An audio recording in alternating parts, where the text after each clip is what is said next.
few qualified workers. For more on this, we're joined by Dave Hatter, small business owner and principal of Libertas Technologies. And that is the question. I mean, you own a computer programming and software consulting firm, and it seems to me that the jobs that cannot be filled, IT, manufacturing, but IT and manufacturing, I say this because the scope of manufacturing in the sector has changed. Is that the case in your opinion? Definitely. You're right. The scope has changed. They both overlap. And yeah, it's a big problem. Finding people with the right skill set and the right attitude about work these days has become increasingly difficult. We'd like to hire right now and have had a very difficult time finding programmers. I'll tell you, it seems like a simple fix, right? Just retrain workers. Why isn't it simple, though? Why is it so tough to get people retrained into these positions that, you know, for employers such as yourself who are desperate for workers? Well, I think part of it is back when the tech bubble exploded in the 2000s, a lot of people were scared off. I've worked in this industry for about 20 years. It's really all I've ever done. And there's a lot of great careers in the IT business, particularly in the programming sector. Jobs are highly in demand. They pay well. They're mobile. You can move around, live wherever you want, great benefits. But I think a lot of people were scared off, and I think a lot of people overestimate how difficult these jobs are. It does take a certain kind of person, but they're well within the grasp of most people if they're willing to get themselves a little retraining. But Dave, I think that's the problem here. I mean, if you look at unemployment rate with, say, those that have a bachelor's degree, and then the unemployment rate for those who only finished high school, it's a huge difference. But many people can't afford to go back to school. Student loans are tough to get right now. What advice would you give to somebody who is seeing all of these news reports about jobs in IT, but doesn't have the skill set to get the jobs in IT?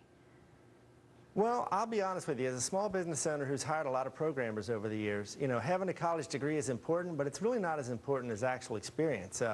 As someone with a degree in programming and someone who's worked with a lot of these people, I personally would be much more inclined to hire someone that had demonstrable skills and could sit down and show me that they can do the work, and also that they understand business and that they understand why you're building the programs, because that's a big part of it. People don't want to pay just for programming. They're usually trying to pay for a solution to a challenging business problem.